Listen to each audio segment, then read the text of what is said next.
আসলে জীবন কিন্তু এত ভাবনার বিষয় নয়। আমরা অযথাই অনেক কিছু ভেবে ফেলি, অনেক পরিকল্পনা করে ফেলি, আর অনেক অনেক বেশি সুন্দর সুন্দর জিনিসের আশা করে ফেলি।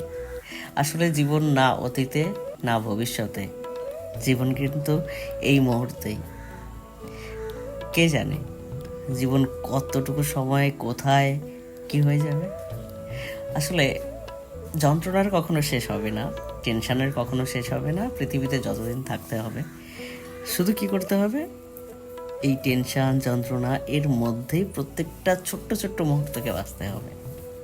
এই মুহূর্তগুলোকে একটু একটু করে সাজাতে হবে, বাঁচতে শিখতে হবে। তবে কিন্তু জীবন কিছুটা উপভোগ করা যাবে। না হলে সুদিনের আশায় সুন্দর দিনগুলোই শেষ হয়ে যাবে। It's my personal opinion. Is it okay?